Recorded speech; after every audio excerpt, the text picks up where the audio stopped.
¿Qué tal, amigos? Buenos días, martes 19 de julio. Estamos listas para compartir con ustedes esta hora de información y entrevistas. ¿Cómo estás, Joana? ¿Qué tal, Liz? Muy buenos días, amigos televidentes. Muy buenos días. Gracias por acompañarnos hoy.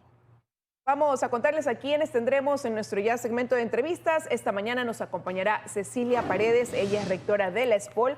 A propósito de que una vez que se ha eliminado el examen de ingreso a las universidades, serán estas instituciones educativas las que tendrán que aplicar su propio mecanismo de ingreso para los estudiantes. Vamos a estar ampliando ese tema con ella en breve. Vamos también a conversar con Cecilia Velázquez, subcoordinadora de Pachacuti. Con ella vamos a hablar justamente sobre los avances en las mesas de diálogo. El día de ayer ya hubo un primer acuerdo entre el gobierno y la CONAIE, y esto sobre la banca pública y la condonación de las deudas. Empezamos de inmediato con lo que sucedió el día de ayer en dos recintos carcelarios del país.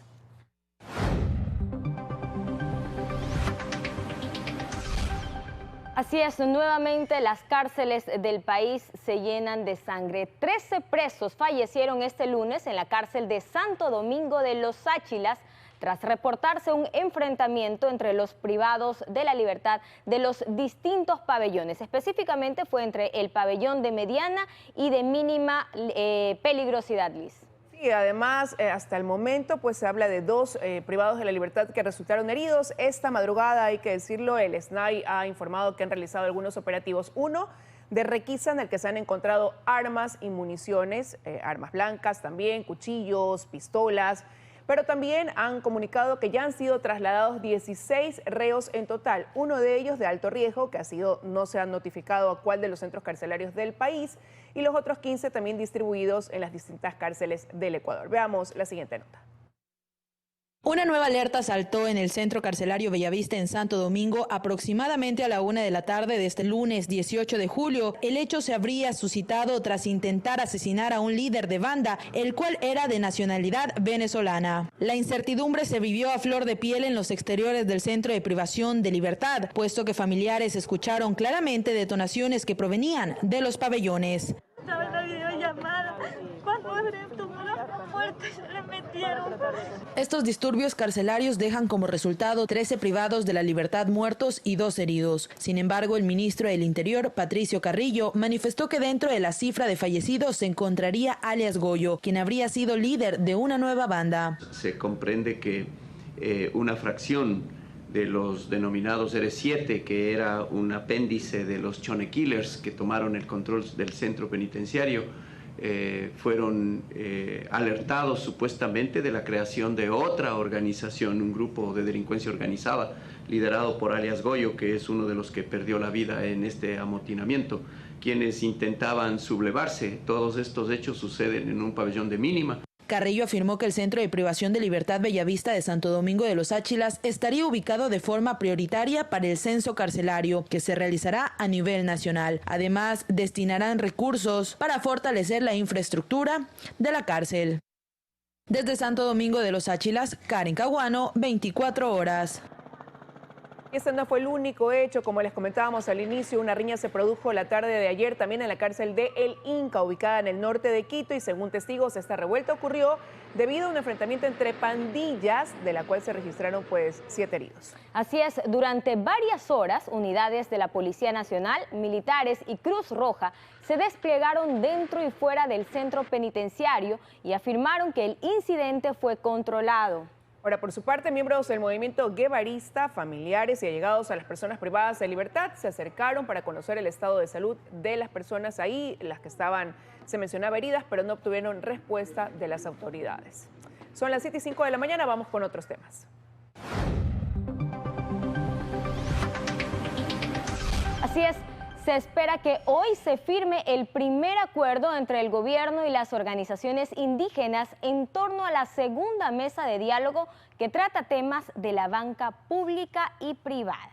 Bueno, ya calificaban ayer las autoridades del gobierno, sobre todo, que esto de aquí era un hecho histórico. Por primera vez, resultado de un diálogo, se da ya la firma de una resolución de manera conjunta, trabajada desde la semana pasada. Recordemos que este tema, el que tiene que ver con las deudas, condonación de deudas, revisión de las tasas de interés, junto con la focalización del subsidio a los combustibles, son los dos temas de arranque, ¿no? Ya de este diálogo que durará 90 días. Escuchemos lo que dijo el ministro de Gobierno, Francisco Jiménez.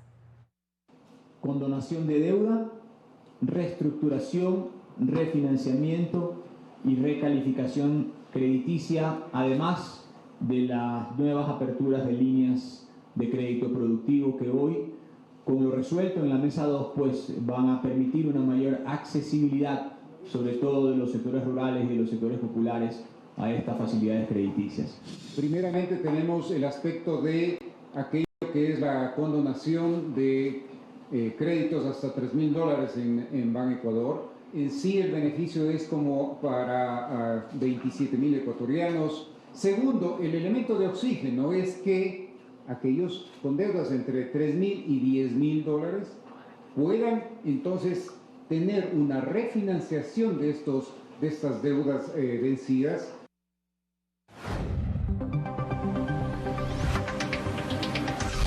Y las bancadas legislativas empiezan ya a barajar nombres para reunir votos y ocupar la primera y segunda vicepresidencia de la Asamblea Nacional. Así es, el presidente de la Asamblea Nacional convocó al Pleno para este jueves a las 9 de la mañana para elegir a las nuevas autoridades. Son varios ya los bloques que están analizando sus candidatos para llegar a estas vicepresidencias. Liz. Suena, Joana, por ahí que serían integrantes o de Pachacutic o de la Izquierda Democrática. También se ha dicho algún de los disidentes, más bien de la Izquierda Democrática. Vamos a ver qué es lo que pasa. Vamos a ver.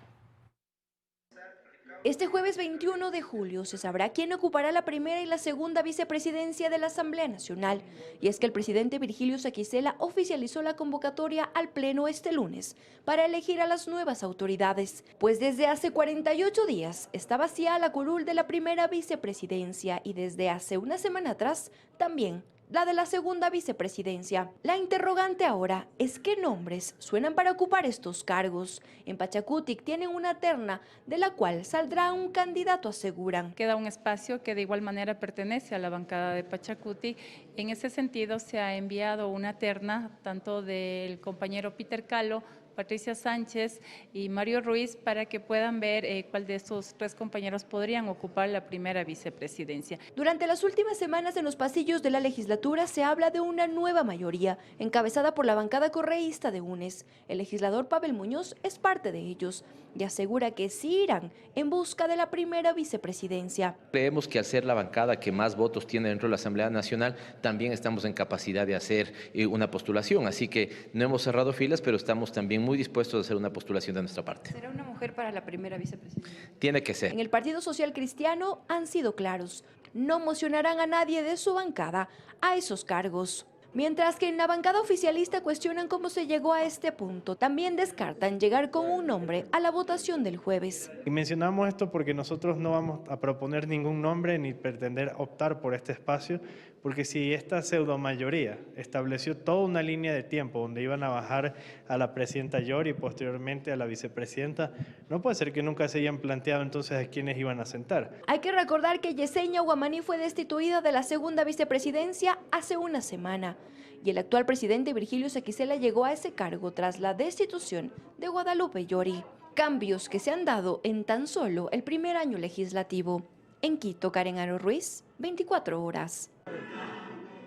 7 de la mañana con 9 minutos. En otro tema, un tribunal de la Corte Nacional de Justicia modificó la sentencia de apelación justamente dictada en contra de la exasambleísta Norma Vallejo. Sí, con esto aceptaron el recurso de casación presentado por su defensa y eso implica que la exfuncionaria no irá a prisión, sino que deberá cumplir ciertas condiciones por el periodo de su condena, es decir, por 2 años, como por ejemplo está el no salir del país, pagar la reparación integral en el plazo de 6 meses y presentarse cada 8 días ante la Corte.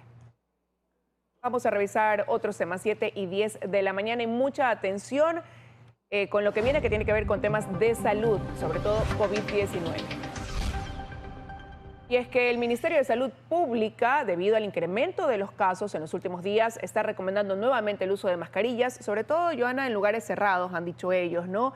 Y también, obviamente, siguen haciendo ese llamado a la vacunación.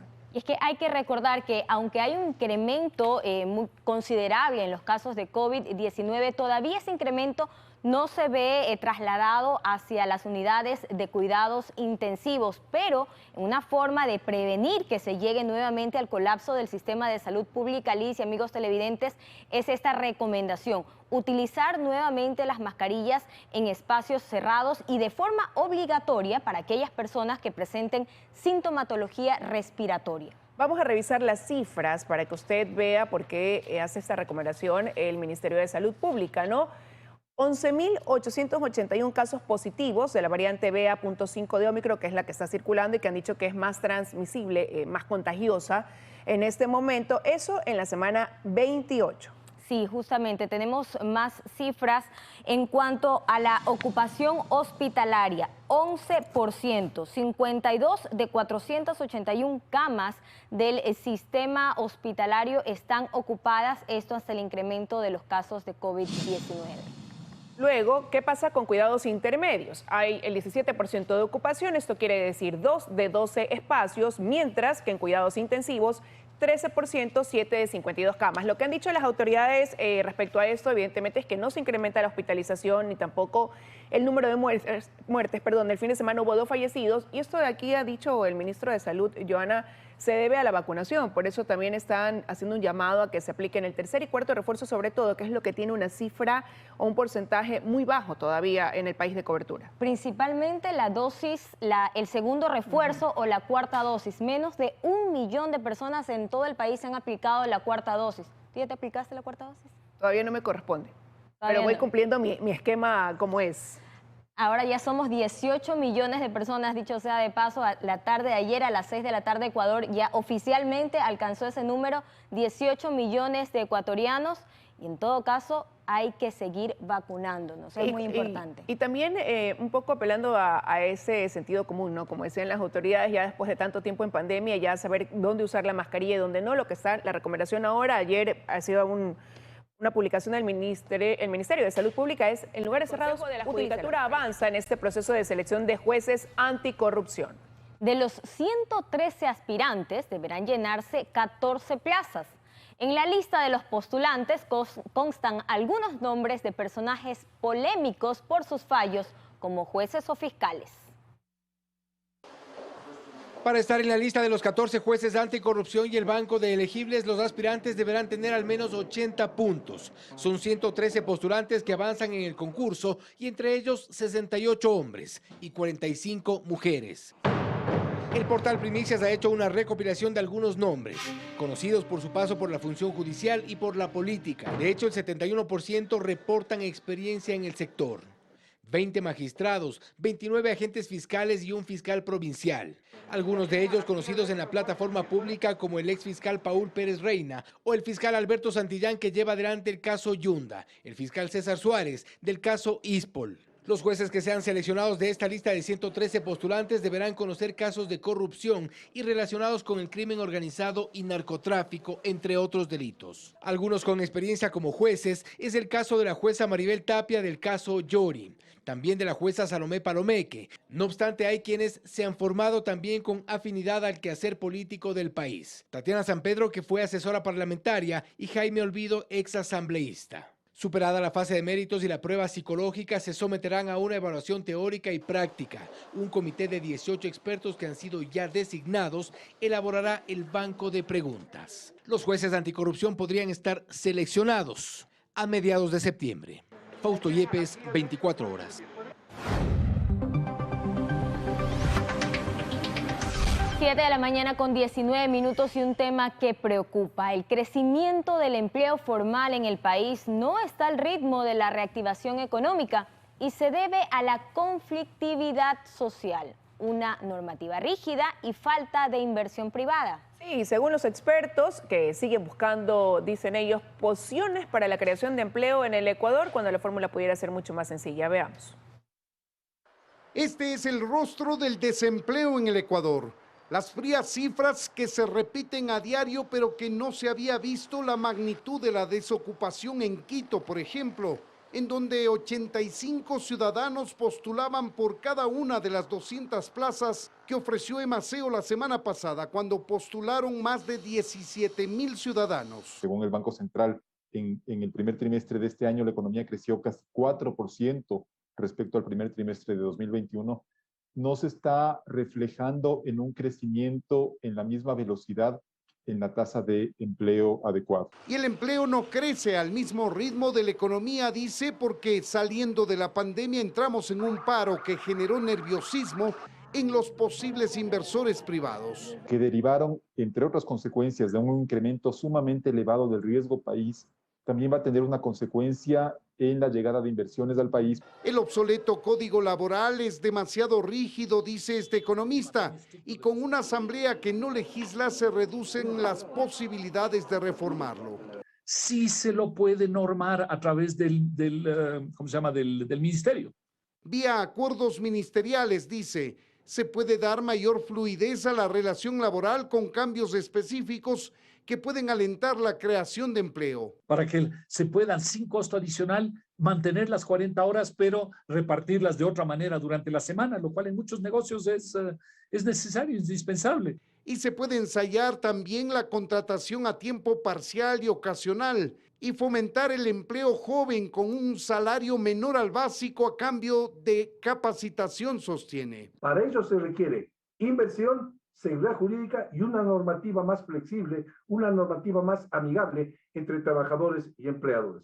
Y afirma que su ministerio sigue dialogando con los diferentes sectores, consensuando una nueva ley laboral que espera remitir a la Asamblea en algún momento. En Quito, Freddy Paredes, 24 horas.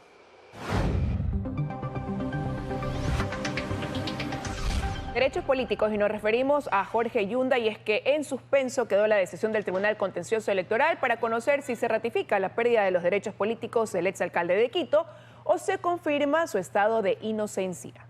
Casi 2 horas duró la audiencia de apelación a la sentencia de primera instancia emitida en octubre de 2021 por el juez Ángel Torres, que falló con la pérdida de los derechos políticos por 3 años y una multa de 50 salarios básicos por haber incurrido en las infracciones electorales denunciadas por el actual alcalde Santiago Guarderas. Y luego de escuchar a las partes, el juez electoral Richard González dio por concluida esta audiencia que se realizó la noche de ayer y se retiró sin anunciar cuándo habría finalmente pues ya una decisión. Para los comicios seccionales de 2023, las organizaciones políticas deberán cumplir nuevos requisitos, entre ellos un 30% de mujeres encabezando las listas y la inclusión de al menos el 25% de jóvenes. Veamos más en la siguiente nota. Desde el 22 de julio hasta el 5 de agosto se realizarán los procesos de democracia interna, en los que las 276 agrupaciones políticas habilitadas deberán escoger a sus candidatos. Sin embargo, para estos comicios, las organizaciones deberán cumplir con ciertos requisitos, entre ellos un 30% de mujeres encabezando las listas y 25% de participación de jóvenes entre 18 y 29 años. Para la presentación de candidaturas para prefectos, en el caso de los movimientos y partidos nacionales, el 30% se calculará sobre el total de los postulantes a las dignidades que se presenten. De 23 provincias, al menos 7 mujeres deberán estar integrando justamente la lista correspondiente. Para el caso de las candidaturas en las alcaldías, al menos 66 candidatas deberán ser mujeres. Sin embargo, pese a que la ley dispone la inclusión de mujeres y jóvenes en las candidaturas, su elección sigue siendo una tarea compleja. Por ejemplo, en las elecciones seccionales de 2019, de las 221 candidaturas a alcaldías, solo el 13% correspondió a mujeres y apenas 19 ganaron las elecciones. Una cosa es que puedas participar, pero ¿cuántas de aquellas logran esa representatividad? Que este es el desfase en el que nos encontramos. Por ello, desde el Instituto de la Democracia han impulsado escuelas de formación con la participación de más de 4.000 mujeres y jóvenes y se han enfocado en provincias como Lago Agrio, Sucumbíos, Guaranda y Bolívar, en donde en las últimas elecciones no hubo ni una sola candidata mujer. Frente a estos nuevos requisitos, desde las organizaciones políticas aseguran que han venido trabajando en la formación de cuadros. No es sencillo, sin embargo es viable. Hay muchos jóvenes interesados en involucrarse en política. También es cierto que los jóvenes encuentran en la política una actividad desgastada, deslegitimada por los escándalos de corrupción. En caso de que las organizaciones políticas incumplan con esta disposición legal, no podrán participar. En 6 meses en el Ecuador se deberán elegir 221 alcaldes, 23 prefectos, 443 concejales rurales, 733 concejales urbanos, 131 concejales urbanos por circunscripción y 4.019 vocales de juntas parroquiales. En Quito, Belén Merizalde, 24 horas. El Consejo Nacional Electoral reconoció a Enrique Chávez como presidente de la Izquierda Democrática. Con esto, Chávez sostiene que se ha zanjado la crisis dentro del Partido Naranja, por lo que impulsará el diálogo para recuperar a los asambleístas disidentes y empezará el proceso de primarias para las elecciones seccionales. Busca, dice él, unificar el partido, ¿no? Ya algunos asambleístas se han pronunciado, como el caso de Vilma Andrade, que la veíamos ahí. Ella decía que todo es posible, que definitivamente ella sí ve viable que vuelva a unificarse la Izquierda Democrática en un solo objetivo dentro, sobre todo, de la Asamblea Nacional. Así que habrá que ver si es que ese objetivo se logra o no. 7:26 de la mañana. Funcionamiento del metro. 5 temas importantes tendrá que resolver el municipio de Quito en estos 5 meses para poder tener al metro de Quito funcionando a finales de este 2022. Y ahí cada uno tiene su parte que hacer, ¿no? Ya la operadora que fue seleccionada, recordemos ya la semana pasada, pues se encargará de contratar al personal que laborará en el metro, el que además se ha dicho tendrá cámaras de seguridad interna, en eso también se trabaja al momento, y el municipio deberá estructurar también el sistema de transporte público complementario ya a este sistema de movilización que, como ya lo señalaba Joana, pues operará a partir de diciembre. 45 centavos el pasaje y 60 centavos el pasaje ya integrado, así es. Y ya ve la luz este sistema, ¿no? Del metro que tanto de la mañana. Ya nos acompaña en este espacio la doctora Cecilia Paredes, ella es rectora de la SPOL. Gracias por estar con nosotros, bienvenida. Comienza usted un nuevo periodo en este cargo y lo hace con esta decisión que anunció el presidente de la República de que se elimina este examen de ingreso para los chicos, el examen Transformar. ¿Cómo se preparan ya para asumir esa competencia que tendrá ahora cada universidad de establecer ese mecanismo de ingreso a la unidad educativa, a la institución educativa? Gracias, Liz, un placer estar aquí. Pues nosotros estamos complacidos porque es un paso hacia la devolución de la autonomía académica. Y complacidos porque nosotros hemos llevado un proceso complementario de admisiones, a pesar de que la Ley Orgánica de Educación Superior nos quitó la exclusividad del mismo. Pues esto quiere decir, cuando se dice complementario, un examen propio por parte de la SPOL, pero eso no es para los chicos más complicado, el tener que dar 2 exámenes, el Transformar y encima el que tenían ustedes como propio. Bueno, nosotros siempre tomamos nuestras decisiones basadas en datos y la razón por la que peleamos porque se nos permite este proceso complementario son 3. La primera, nosotros, una vez que ingresan los estudiantes, la tasa de retención dentro de la universidad pública, dentro de la SPOL, está alrededor del 95-96%. Quiere decir que ese estudiante sí quiere venir a la SPOL y hace todo su esfuerzo por permanecer. Segundo, la tasa de reprobación de las materias, una vez que ingresan, también ha bajado. Y eso también es importante porque cuando el estudiante reprueba, le toca pagar, es decir, tiene que salir de su bolsillo y también es importante eso. Y finalmente, la tercera, que me parece súper importante, es la eficiencia terminal. Nosotros no solamente tenemos que preocuparnos de cuántos estudiantes ingresan, sino cuántos permanecen en el sistema, porque así nosotros podemos garantizar el uso eficiente del recurso. La SPOL en este momento tiene una tasa de eficiencia terminal muy alta, alrededor del 56%, cuando el promedio en el sistema es el 30%. Es decir, no solo hay que preocuparse por el aumento de cupos, sino también qué es lo que pasa una vez que ingresan y sobre todo qué pasa una vez que salen, si están con empleabilidad, si están realizando lo que quieren realizar, si están trabajando y generando valor para ellos y para su familia. Pero al tener este sistema complementario, ¿cómo funciona? O sea, al momento de ya obtener una calificación para que ese postulante ingrese a la SPOL, ¿qué es lo que se considera como puntaje? ¿Lo que arroja esa prueba Transformar o lo que arroja la prueba que hace la SPOL? El proceso de SPOL es un proceso paralelo. El estudiante que quiere ingresar a la SPOL aplica a través de un sistema y nosotros a través del correo electrónico le damos las indicaciones. Son 2 tipos de exámenes. Y esto también es importante porque durante todos estos años hemos ido aprendiendo, Liz, que no solamente el conocimiento hay que valorarlo, porque entonces los estudiantes que vienen de los colegios fiscales o de los colegios donde la educación no es buena quedarían excluidos de la educación. Entonces implementamos este examen de aptitud, porque a través de la aptitud con dedicación y esfuerzo en un nivelatorio que tenemos, ellos pueden ingresar al SPOL. O sea, primero los preparan, previamente antes de entrar. Así es. Y para ustedes no va a ser complicado entonces adaptarse a esta disposición del gobierno, por lo que veo, pero hablemos de las cifras. ¿Cuántos alumnos se postulan cada año y cuántos cupos tiene la SPOL para recibirlos? O sea, ¿cómo se maneja ese porcentaje y establecer quiénes quedan fuera, ¿no? Bueno, la aplicación de la SPOL ha variado, ¿no? Pero te puedo decir que previo a la aplicación del sistema de admisiones, allá por el 2013 o 2014, aplicaban alrededor de 6.000 estudiantes. Cuando ingresa el sistema a través de la Ley Orgánica de Educación implementada, esa demanda bajó a 3.000. Hoy estamos alrededor de lo mismo, alrededor de 4.000, 5.000 estudiantes que aplican a la institución.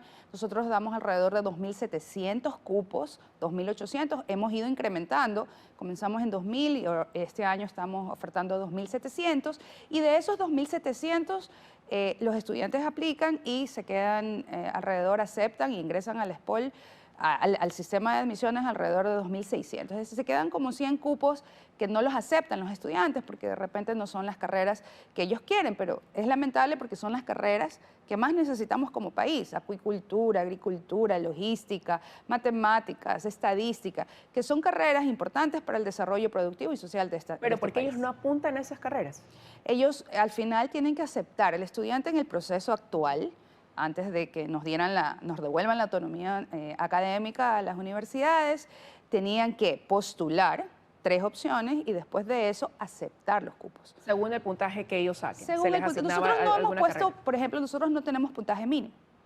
Aplica el que quiere venir al SPOL y el que después, una vez que hace el sistema de nivelación, tiene las notas para poder ingresar a la institución. ¿Eso va a cambiar a partir de ahora? Usted me decía, el alumno tiene que aceptar, pero a partir de ahora puede haber esa probabilidad de que ellos se postulen para la carrera que deseen estudiar, más allá de cuál les sea asignada.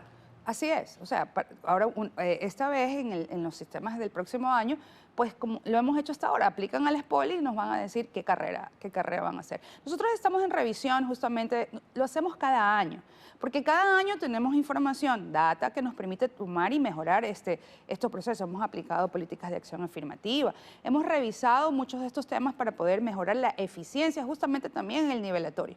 Pero yo creo que ahí hay que trabajar en algo que, digamos, no se está hablando en este momento, que es la calidad de la educación básica y bachillerato, ¿no? Tenemos que trabajar en la vocación de estos chicos. Muchas veces los chicos aplican a carreras que no necesariamente es su vocación o de repente se inclinan para allá, pero no necesariamente es lo que ellos quieren. Y esto te lo digo porque desde que soy vicerrectora me he encontrado con casos de chicos que han aplicado y al final del día ingresa un estudiante, me siento a conversar con él, digo, no tenemos la capacidad de abrir una carrera por un estudiante porque decidiste coger esta materia o esta carrera, y comenzamos a conversar y resulta que no sabía por qué. Entonces, hay que trabajar desde el colegio en la vocación, inclusive el desarrollo de este bachillerato técnico que le permite al estudiante experimentar desde el colegio tal vez sus expectativas, sus habilidades, sus competencias, que le permita o ir a trabajar o ingresar al sistema de educación superior, donde hay que fortalecer las carreras técnicas tecnológicas. Ese es uno de los puntos que se ha señalado, que realmente lo que decidió el presidente al eliminar este examen transformar no es la solución definitiva. Primero, por lo que usted acaba de señalar, y segundo, también porque esa decisión no va de la mano también con la cantidad de cupos que hay. O sea, se elimina el examen, pero seguirán habiendo cada año 1.000 chicos que no podrán acceder a la educación en una universidad, que van a seguir estando fuera. Justamente, el incrementar los cupos supone un incremento en los presupuestos. Eso lo hemos dicho y hemos sido claros. Pero también... Pero se necesita dicho que no va a haber un incremento de presupuesto, al menos por ahora. Un incremento de presupuesto para la nivelación. Tenemos que definir, nos tienen que mencionar o nos tienen que decir cuánto va a ser el presupuesto de las universidades de acuerdo a la ley. La ley, tenemos una ley de distribución de recursos y justamente estamos en la expectativa de saber cuál va a ser los presupuestos del próximo año. Si en el próximo año nos dan más recursos, seguramente las universidades haremos el esfuerzo. ¿Cómo lo hemos hecho hasta ahora, Liz? En los últimos 6 años se han incrementado 200.000 cupos y sin un incremento en el presupuesto. Es más, si tú recuerdas, ¿no se ha ido cumpliendo la ley entonces? Hace 2 años, tú recordarás que nos rodearon el presupuesto a todo el sistema y especialmente al SPOL. La universidad, sin embargo, ha hecho esfuerzos grandes por incrementar estos cupos en las diferentes modalidades. Tenemos que seguir trabajando y estamos en la expectativa de lo que nos va a definir el Ministerio de Finanzas en la distribución de los recursos de los próximos años. Ya cada universidad, en su autonomía, académica podrá decidir qué requisitos va a poner para la admisión. Pero hay que también hablar sobre la autonomía financiera y la autonomía administrativa, Liz. Porque justamente, fíjate que nosotros, los ingresos que tenemos, nuestras rentas que tenemos, al final del año, si no las hemos gastado, se las llevan y no nos las devuelven. Entonces yo creo que ahí hay también, como dije, hay un primer paso en la autonomía académica, pero si tenemos que sentarnos a hablar sobre todo, que podamos tener los recursos el primer mes del año. Nosotros estamos en un sistema de compras públicas que no nos permite comprar 6 meses del año, los primeros 3 meses y los últimos 3 meses, Liz. Entonces tenemos que trabajar para que con total autonomía nosotros podamos servir mejor y más al país. Ahora, pero ahí queda esa interrogante, ¿no? Porque quizás la SPOL, como usted lo menciona, ha visto la forma y lo ha logrado, de ir generando cupos, de ir saliendo adelante y brindando mayor capacidad para que los chicos puedan estudiar, pero no es la realidad de todas las universidades. Hoy de lo que uno escucha es, bueno, se elimina el transformar, pero eso no va a generar más cupos. Y lo que le digo, y seguimos teniendo este déficit para los chicos que siguen en sus casas porque no encuentran la posibilidad, una porque no pasaban el examen y ahora porque seguirá habiendo una cantidad reducida de cupos versus la demanda que hay. Bueno, yo me remito a los datos. Nosotros hemos tenido el examen todos los años.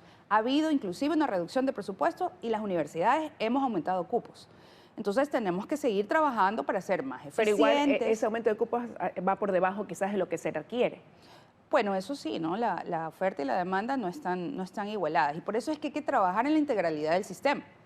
Entonces hay que trabajar tal vez en dar oportunidades en carreras técnicas tecnológicas y para eso se requiere política pública, Liz. Política pública que desde el Estado se vea esto como una prioridad.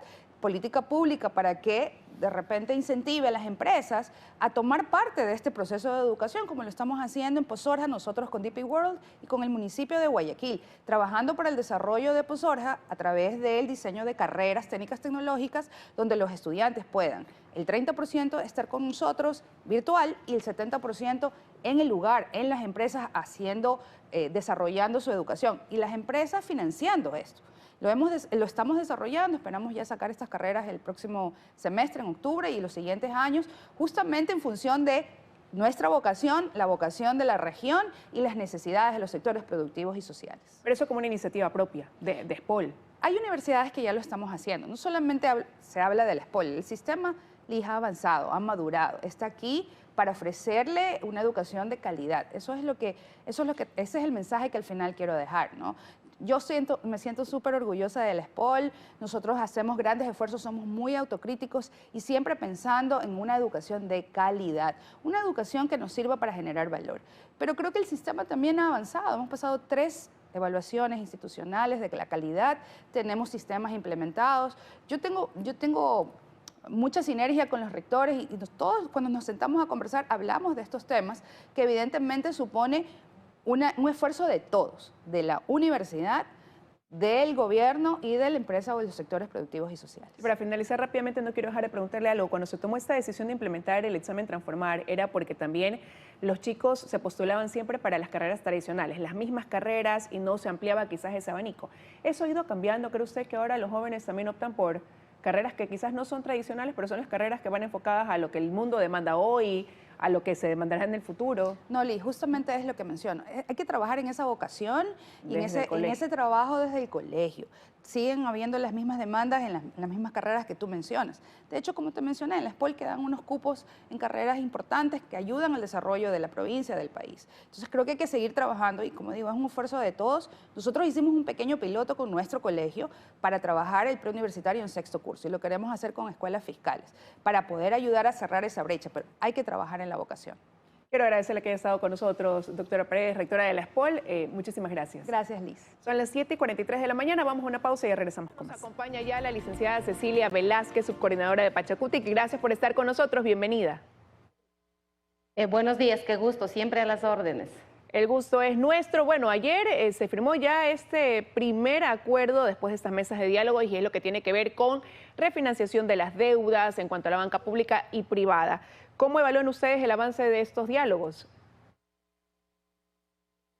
Bueno, muy buenos días al país. La Confederación de Nacionalidades Indígenas del Ecuador, después de toda esta gran movilización y de haber entregado una propuesta de hace 12 meses atrás y que no hubo respuestas, pues el 13 de junio ha sido el llamado a una movilización. Siempre digo que el hambre, la miseria y la exclusión siempre nos va a convocar a las calles y es ahí el reto de los gobiernos de turno, del Estado central, de dar cabida, de dar respuestas y hacer que haya un quiebre en la política social de inclusión a los más empobrecidos del país. Las mesas de diálogo, estas 10 que se han instalado, cada una de ellas con sus especialidades, con la participación de los dirigentes, de los técnicos, me parece bastante adecuado que se siga llevando adelante los diálogos y pues que los puntos más álgidos sean evacuados de acuerdo a las condiciones sociales del país, como por ejemplo el tema de la educación, el tema de los créditos o la moratoria a los créditos, el tema de la minería, que son los puntos más álgidos, digamos, dentro de todo este trajinar de las mesas de trabajo. Ahora, muchos han considerado que uno de esos temas álgidos es la focalización de los subsidios a los combustibles y precisamente le preguntaba cómo usted evalúa estos diálogos, porque si bien en este tema han cumplido en ponerse de acuerdo, lo han logrado en el corto tiempo, ahora para este otro tema han pedido una semana más de lo que ha dicho el ministro de Transporte, de un pliego de 8 puntos en los que han barajado ideas, 4 pueden tener coincidencias y los otros 4 no. Entonces, ¿cómo ve usted el que puedan ponerse de acuerdo en ese mecanismo de focalización? Lo importante, el primer paso fue que se sentaran a la mesa del diálogo, que es lo importante, y ahora que estén instaladas estas mesas, yo no dudo que haya más acuerdos que desacuerdos, porque así requiere el país, así nos requerimos todos por el bienestar, por la democracia, por la estabilidad y por la gobernabilidad. En ese sentido, yo no tengo duda que van a seguir avanzando. Obviamente, el tema de la focalización es bastante compleja. ¿A quién se focaliza y quiénes deberían ser realmente los beneficiarios de la focalización? Esta propuesta, por supuesto, tiene que presentar el gobierno porque tiene más condiciones para hacerlo, las propuestas técnicas básicamente, y a ello, pues, al menos nuestra dirigencia debatirán y llegarán a acuerdos, nos consultarán porque así está el ritmo, llegan a acuerdo un punto y siempre nos ponen a consideración y nosotros decimos, ok, listo, por aquí va la vía. Y así seguiremos. Igualmente la consulta libre, previa e informada por el tema de la extracción minera y petrolera. Y hay otros temas muy complicados, como por ejemplo el tema del control de los precios, también se tiene que hacer efectivo, y lo digo como ciudadana que compramos a diario los productos de primera necesidad o los agroquímicos, por ejemplo. Obviamente me van a decir que esto depende de la guerra y etcétera. Sí, pero yo creo y es necesario, urgente, que haya un control adecuado de los precios. El quintal de abono 10-30-10, antes de la movilización estábamos comprando en $60. En esta semana termino comprando en $64. Entonces ahí hay que poner fuerza y carácter también de las autoridades de los territorios para que puedan hacer ese control efectivo de los precios. Igualmente el tema de la salud, aspiro que no más allá de este mes, que todos los hospitales, etcétera, puedan estar abastecidos del medicamento. Y eso se ha dicho, tema de la seguridad. Eso se ha dicho, está en marcha, ¿no? Pero ahí, más allá de que de ambos lados, licenciada Velázquez, tanto el movimiento indígena como el gobierno, han mostrado su predisposición a que estos diálogos avancen sin nada que los entorpezca. Lo cierto es que hay respuestas que deben darse.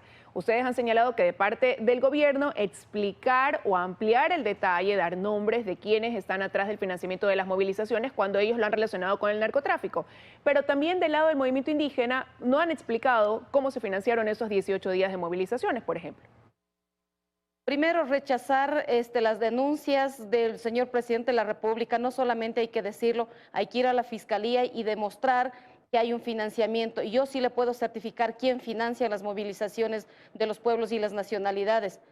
¿Quiénes la financian? Para salir a las calles. Nos financiamos con nuestros cucayos, financiamos cuando nuestros compañeros de las comunidades ponen a disposición su camión, su camioneta para venir a Quito, para irnos a las ciudades o a paralizar, sí, las vías. Nosotros las financiamos, nosotros ponemos todo lo que tenemos, no nos financian absolutamente nadie, pero además de exigir al gobierno central que se puedan hacer las denuncias respectivas y si es que existe lo que ha denunciado el señor presidente de la República, que caiga todo el peso de la ley. Usted dice, nosotros tenemos cómo certificarlo. Esperan que el gobierno entonces también certifique lo que acaba de declarar y vaya y presente esa denuncia para que quede de alguna manera transparentado este tema, que sigue generando la falta de una respuesta. Por supuesto, yo creo que es una situación muy compleja del señor presidente de la República, con respeto, pero es una irresponsabilidad cuando están justamente las mesas de diálogo y salga con estas denuncias. Digo, estas denuncias no adecuadas, están lejos de la verdad. Yo estuve en las calles y a mí me convocó el alto costo de la vida, la carestía. Eso es lo que me convocó a mí para salir y a mí nadie me financió. Yo salí porque yo quise y salí con mis compañeros de los sectores a donde yo pertenezco, llevando tostado, machica, nosotros llevábamos mote, etcétera. Con eso sobrevivimos y además aquí en la ciudad, muchas gracias a la solidaridad de muchísimos ciudadanos de Quito, con un vaso de avena, con un pan, con una gaseosa, es lo que nosotros sobrevivimos y en eso lo puedo certificar y por firmado, cuando nuestros compañeros tenían que hacer transbordos para pasar la cebolla, para pasar las papas y cocinar aquí en Quito en grandes ollas y todo, cocinábamos, eso lo puedo certificar yo, pero no puede ser muy irresponsable, señor presidente de la República, que usted nos diga que nos ha financiado el narcotráfico. No se olvide que la embajada estadounidense dijo que retiraba las visas